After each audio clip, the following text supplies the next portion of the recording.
7월 11일 목요일 새벽입니다. 오늘 같이 기도하실 말씀은 예레미야 31장 10절에서 22절입니다. 그 중에 10절 말씀 봉독해 드립니다.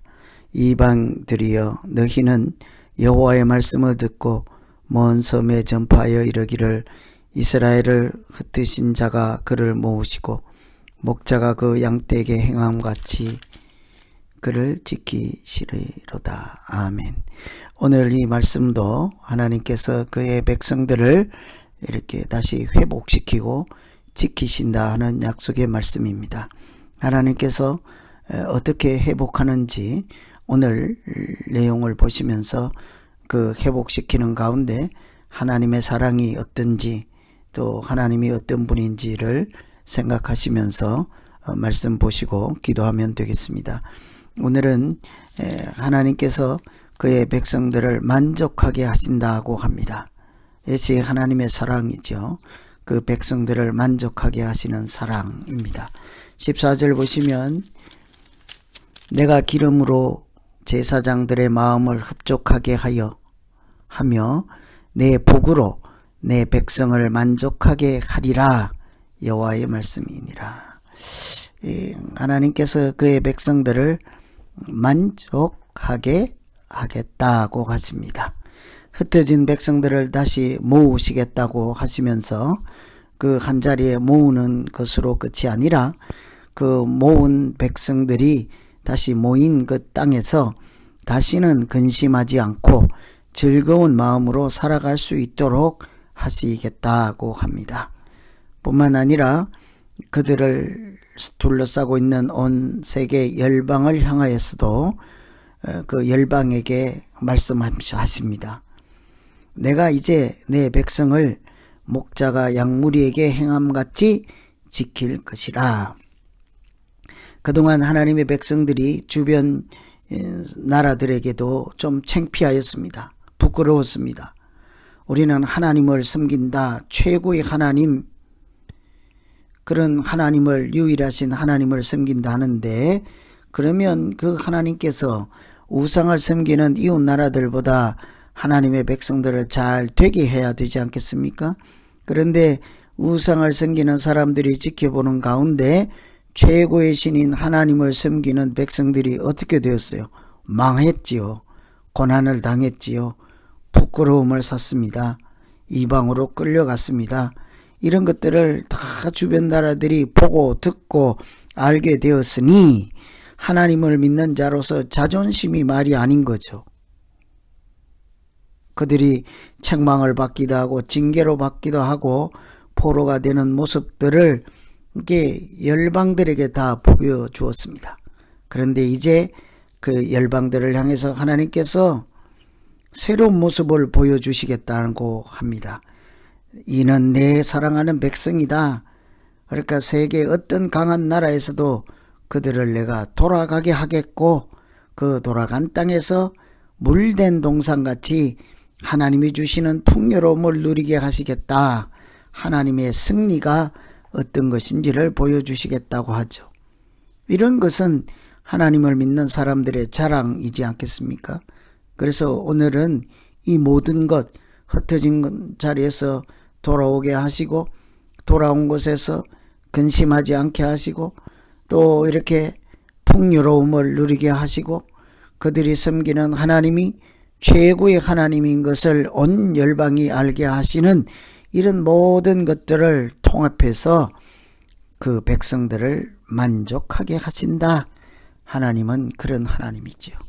하나님은 어떤 면에서든지 그 사랑하는 자녀들이 부끄러움 당하지 않고 하나님이 지켜주심과 인도하심을 따라 복되고 아름답고 물된 동산 같은 은혜를 누리며 살아가게 하실 줄로 믿습니다.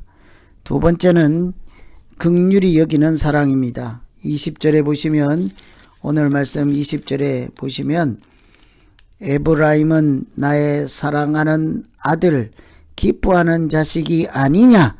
내가 그를 책망하여 말할 때마다 깊이 생각하노라. 그러므로 그를 위하여 내 창자가 들끓으니 내가 반드시 그를 불쌍히 여기리라. 여호와의 말씀이니라. 징계를 받고 책망을 하는 중에도 하나님은 깊이 생각하십니다. 그 사랑하는 자녀들을 위해서 창자가 들끓는다고 말씀하십니다. 그리고는 마침내 그들을 불쌍히 여길 것이라. 마치 자녀들의 일로 라헬이 통곡하고 슬퍼했던 것처럼 나라가 망해서 포로가 되는 이스라엘 백성들의 슬픔을 그렇게 하나님께서 기억하시고 더 이상은 울지 말라 하십니다.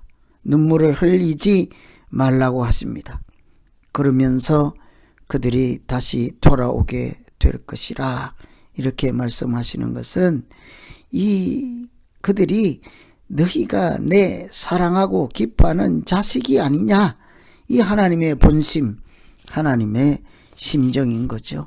너희가 내 기뻐하는 자식이 아니냐, 자녀가 아니냐, 어찌 내가 너희를 잊고 이렇게 모른다 하겠느냐, 이런 말씀을 하는 거죠. 에브라임은 나의 사랑하는 아들이다, 기뻐하는 자식이 아니냐, 자식이다 하는 말의 강조 표현이지 않겠습니까? 이 모든 것은 하나님께서 그의 백성들을 긍휼히 여기는 사랑 때문이죠.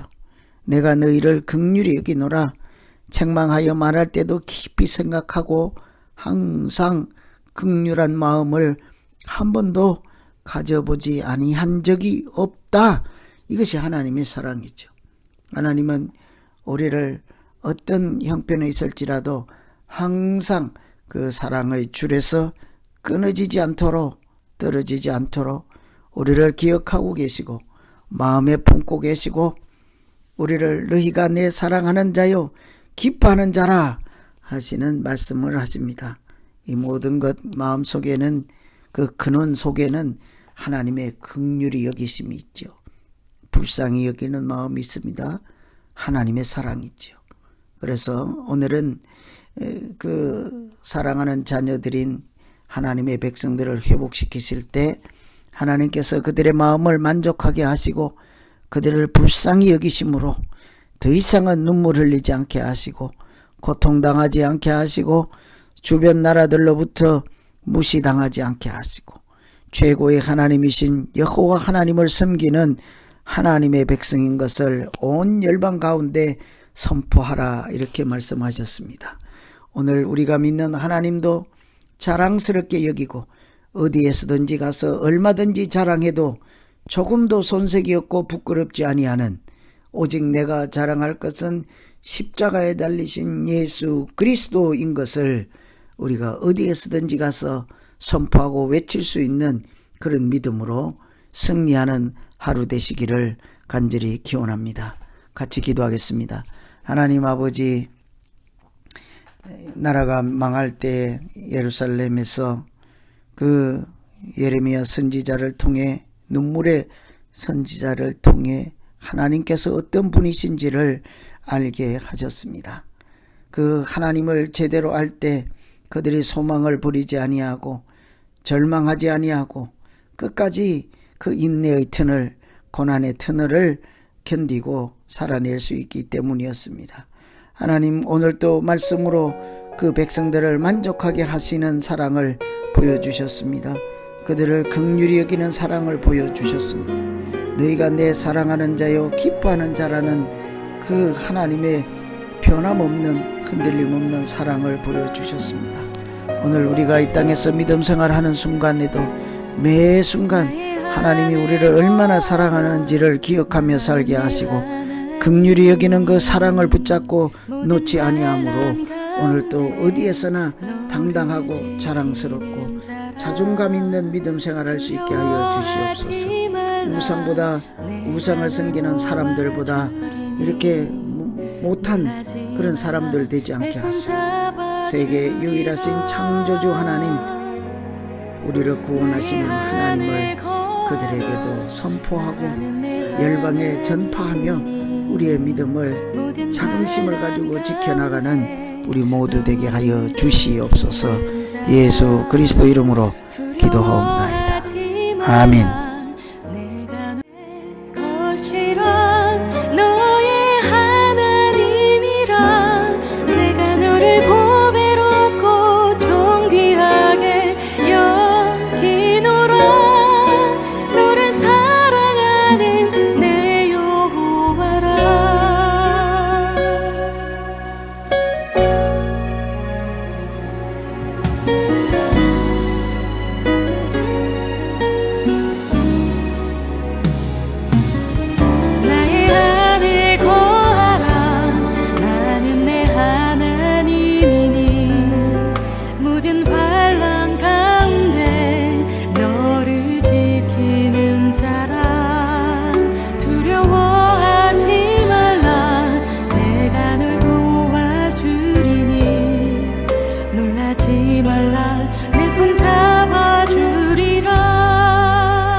와